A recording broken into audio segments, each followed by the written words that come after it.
সঙ্গীত এটা ইসলামের পরিভাষাই নয়, সঙ্গীত হইল গানাদারদের পরিভাষা।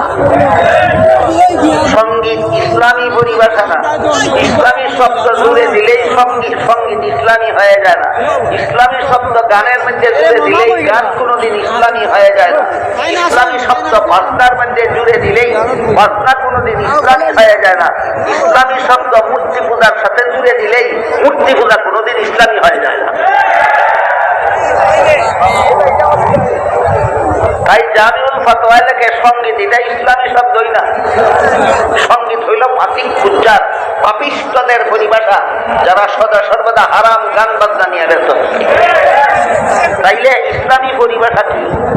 ইসলামী পরিভাষায় অনেক শব্দ আছে। 1 নম্বর হাম, 2 নম্বর নাত, 3 নম্বর নাশিদ, 4 নম্বর কসিদা, 5 নম্বর তারানা, 6 নম্বর গজল। এই সবগুলি হল ইসলামী পরিভাষা। সঙ্গীত ইসলামী পরিভাষা নয়।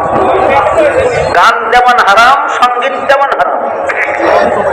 অথচ আজকাল আমি দেখতে পাই অনেক নবীন আলেমরা এইরকম ইসলামী মহাসম্মেলনের মঞ্চে দাঁড়িয়ে আলেমের মুখে ঘোষণা হয়, এখন আপনাদের সামনে ইসলামী সঙ্গীত পরিবেশন করবেন অমুক আর তমুক।